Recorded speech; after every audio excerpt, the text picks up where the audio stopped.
Yeah, I'll react to that, sure.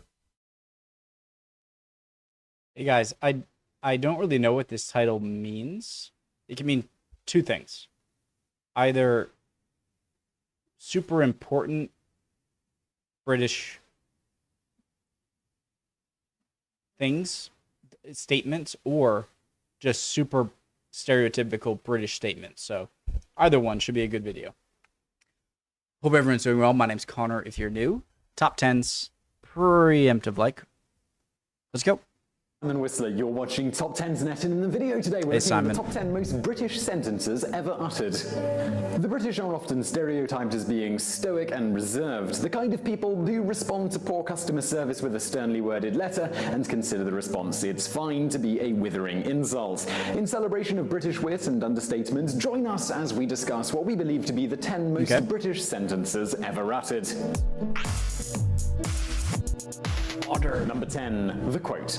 "Get up, George, you're embarrassing me." The context. Prime Minister Margaret Thatcher to her bodyguard immediately after being shot at by the SAS. The story. Margaret Thatcher is a polarizing topic in Blighty, and in some places the mere mention of her name can kill the atmosphere in a room and replace it with a whirlwind of flailing snakes, or so we've heard. That said, she is begrudgingly admired for her unflappable demeanor, which earned her the incredible badass nickname of the Iron Lady. Perhaps the single greatest example of Thatcher's sheer inability to be fazed by even the most extreme situation is the time she was involved in an SAS training exercise involving live ammo. The story goes that during her tenure as Prime Minister, Thatcher was meeting with the SAS, who invited her to take part in a hostage rescue scenario using actual bullets, a common courtesy they extend to all high-profile guests to show off their skills. Thatcher gladly accepted and sat in a darkened room in the Killing House, the impossibly sweet nickname given to the SAS's secret training building, along with her bodyguard. A few minutes later, 3 highly trained SAS operatives kicked down the door, threw in a flashbang grenade, and then fired several rounds into the targets flanking Thatcher, who was reportedly sitting calmly at a table with her purse.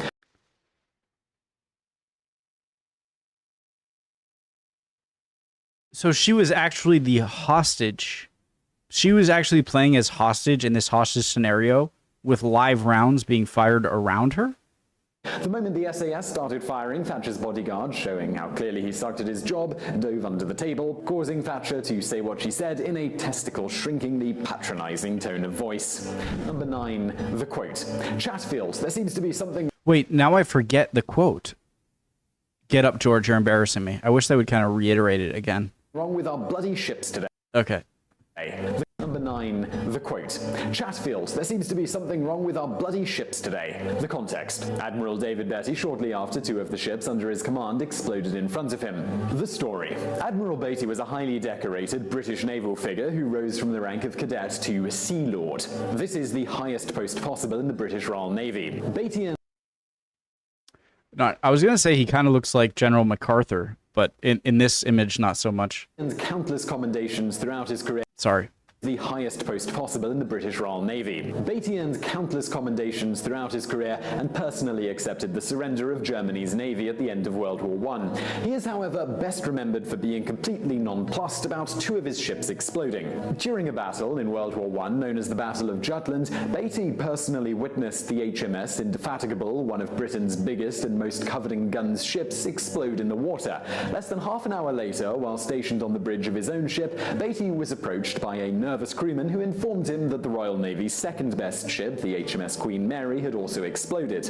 Without missing a beat, Beatty calmly turned to his second-in-command and uttered his most famous quote. Number 8.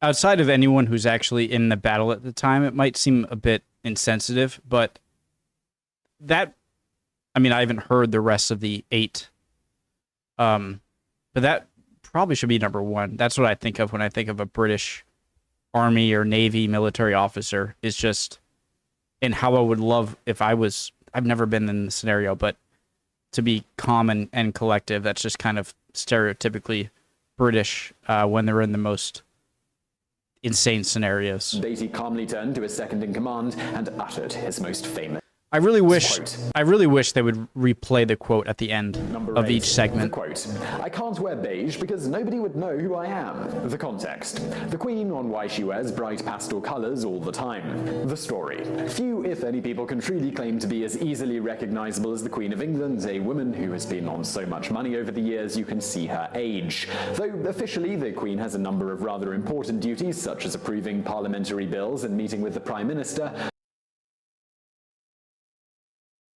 her role as monarch is mostly ceremonial.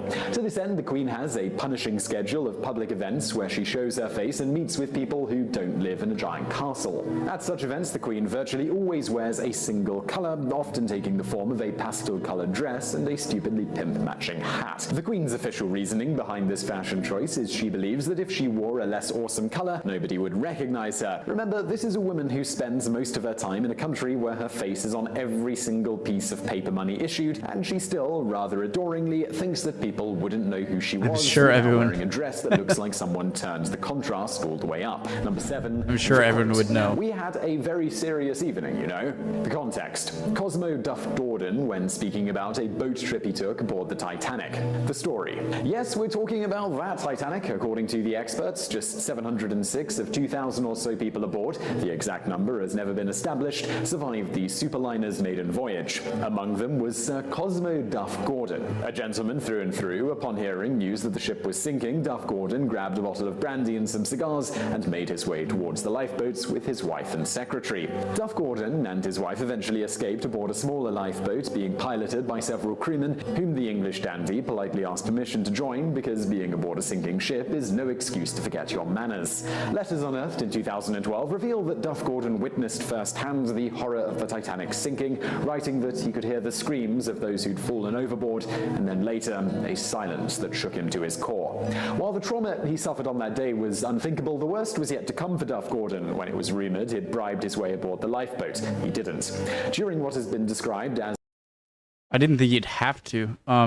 a savage cross-examination, Duff Gordon was grilled about why his lifeboat didn't search for survivors, even though such a decision ultimately fell to the 7 crewmen he was sailing with. Showing Herculean amounts of restraint, Duff Gordon calmly responded to the lawyer, basically accusing him of being a coward and screaming questions about why he didn't usurp control of the lifeboat from the people specifically trained to use it, by saying, "At the time I was attending to my wife, as I think I said just now. We had a rather serious evening, you know." Presumably, while he said this, his moustache was twitching, endless insults about the size of the lawyer's manhood in Morse code.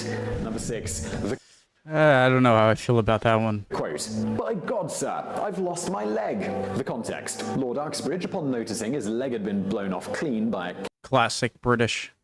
cannonball. I mean that in the most admirable, respectful way possible. The story. Henry Paget, better known as the first Marquis of Anglesey, is a famed English army officer and politician, best known for being one of the foremost experts at one of England's oldest and most popular hobbies, dunking on the French military. Well liked by his men, Paget was known for his bravery, composure under fire, and stoicism, often being seen personally leading charges on horseback. It was just after one such charge at the Battle of Waterloo that Paget was struck by an errant cannonball that caused the bottom half of his right leg to explode into a red sticky cloud of viscera. According to all those present, Paget reacted to the injury as if it were a mosquito bite, turning to the man next to him and explaining, rather matter-of-factly, that his leg had been torn off by a screaming hunk of metal travelling at the speed of sound.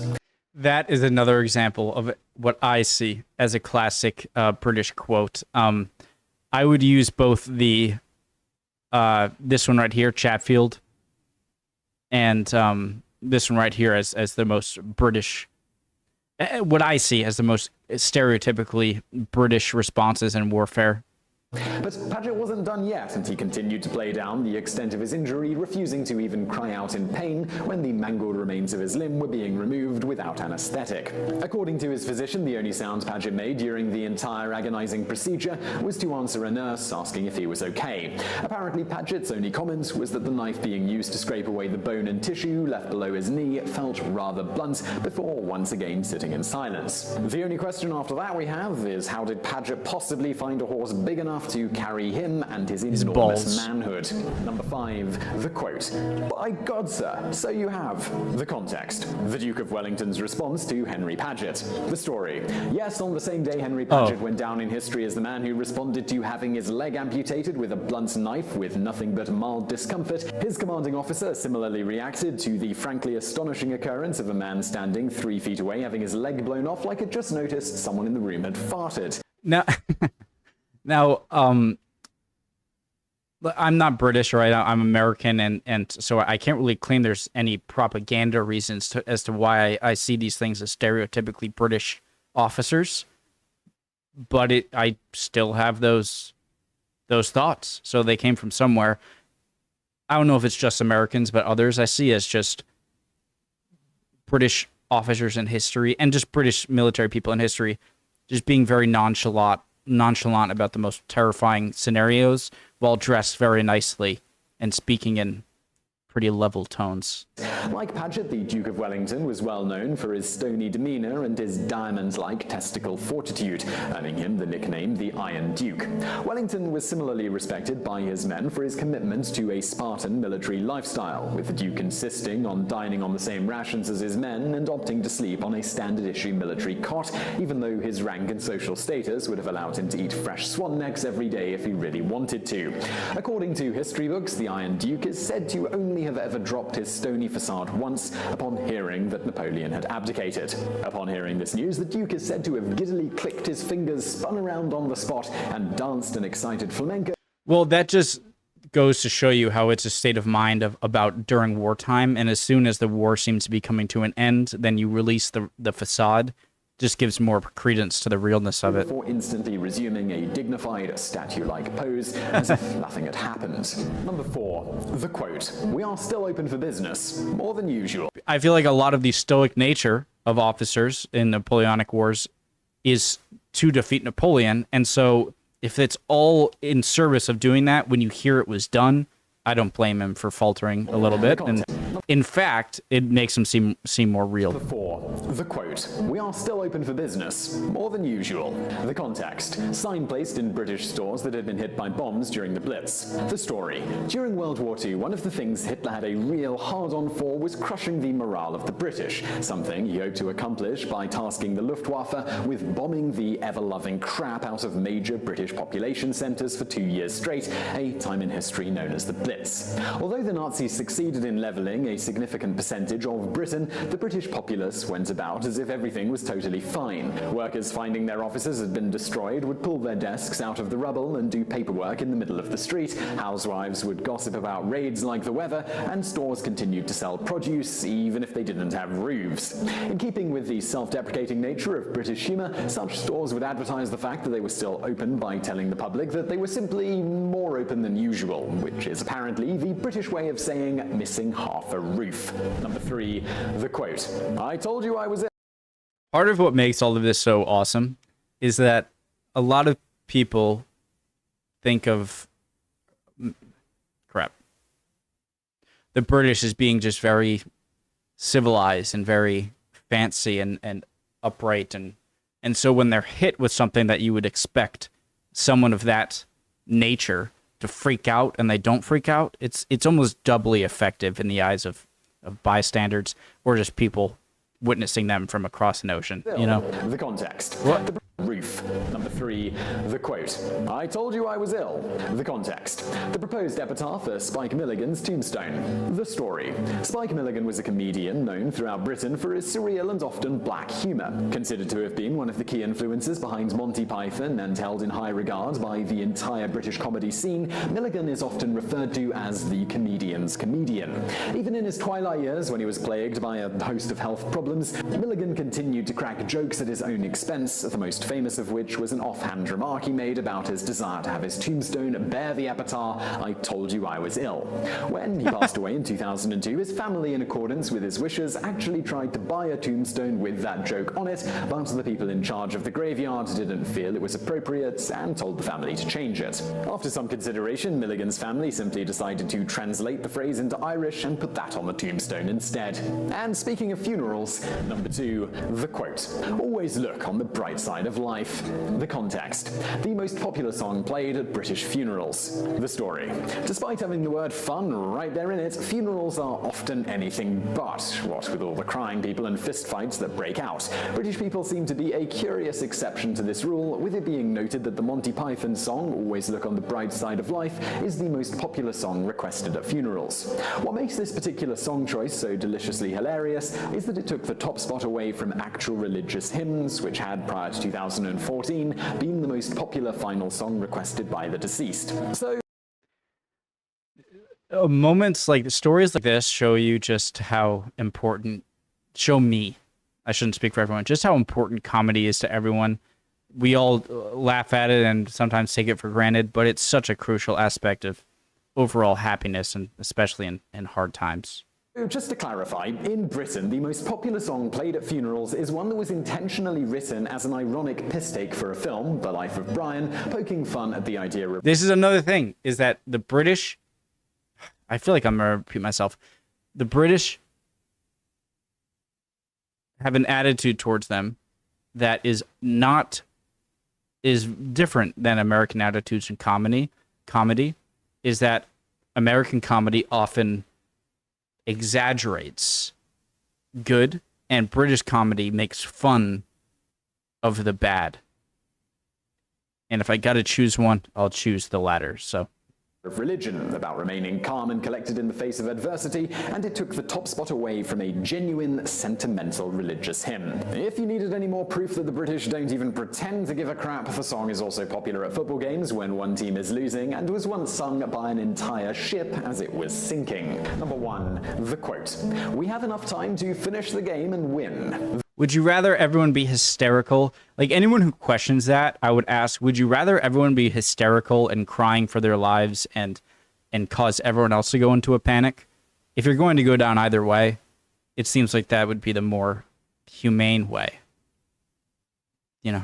The context. Sir Francis Drake, upon being interrupted during a game of bowls about an approaching Spanish fleet of ships. The story. Francis Drake is known in Britain for many things, including beasting on the Spanish so hard they called him the Dragon, circumnavigating the globe, and dying of dysentery. He did. In regards to the former... A boat? I didn't know he maybe I should have known that. Drake, circumnavigating the globe, and dying of dysentery.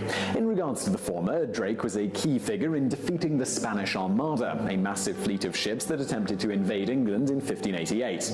According to legend, Drake was so unafraid of the Spanish and so supremely confident in his own skills that upon learning that a fleet of ships large enough to level half of the English coastline had just crested the horizon, he didn't act on the news until he'd finished a game of bowls. Exactly what Drake said isn't clear, but multiple sources report that he was happy to learn that the Spanish were still a few miles away. Did he say balls or bowls? But multiple sources report that he was happy to learn that the Spanish were still a few miles away because it meant he could finish his game, reportedly quipping that he'd smash the Spanish fleet after, and only after, he'd finished the game. True to his word, Drake trounced the Spanish Armada in battle, personally leading a charge that destroyed a quarter of the Armada and captured one of their most powerful ships. Proof that the English do get emotional, but only about things that actually matter, like a game involving rolling small balls on some grass. So I really hope you liked that video. If you did, please do hit that thumbs up button. Yes, I like the video. And the general theme, of course, is not portraying maybe the most immediate fear emotion that you might have in difficult scenarios, but thinking about how you'll be perceived by others and to not cause panic, I think is more, maybe not on the surface, but is more admirable than being more serious in the time. Do you know what I mean? All you have to do is think about if you were in a scenario, even if you've never been in a war scenario or exercise or even training like I haven't, you can imagine that that's what you would rather see in very hard times. I think when you have if you don't have much to lose and being given the perception of like, oh, well, who cares? That's one thing. If you have a lot to lose and you start panicking, that's another thing. But when you have a lot to lose and you're seen as a very sophisticated society, powerful society, and then you're hit with that and you still act in a way as if it's just another day, then that's where my admiration comes from. and is very stereotypically British in my eyes, and I think a lot of people outside of Britain. Can't speak for everyone, of course. Very interesting. Love y'all. Hope you're all doing well. Would appreciate any comments down below. If you disagree with me, answer any questions I might have had. You guys are always awesome with that. See you guys next time. Bye.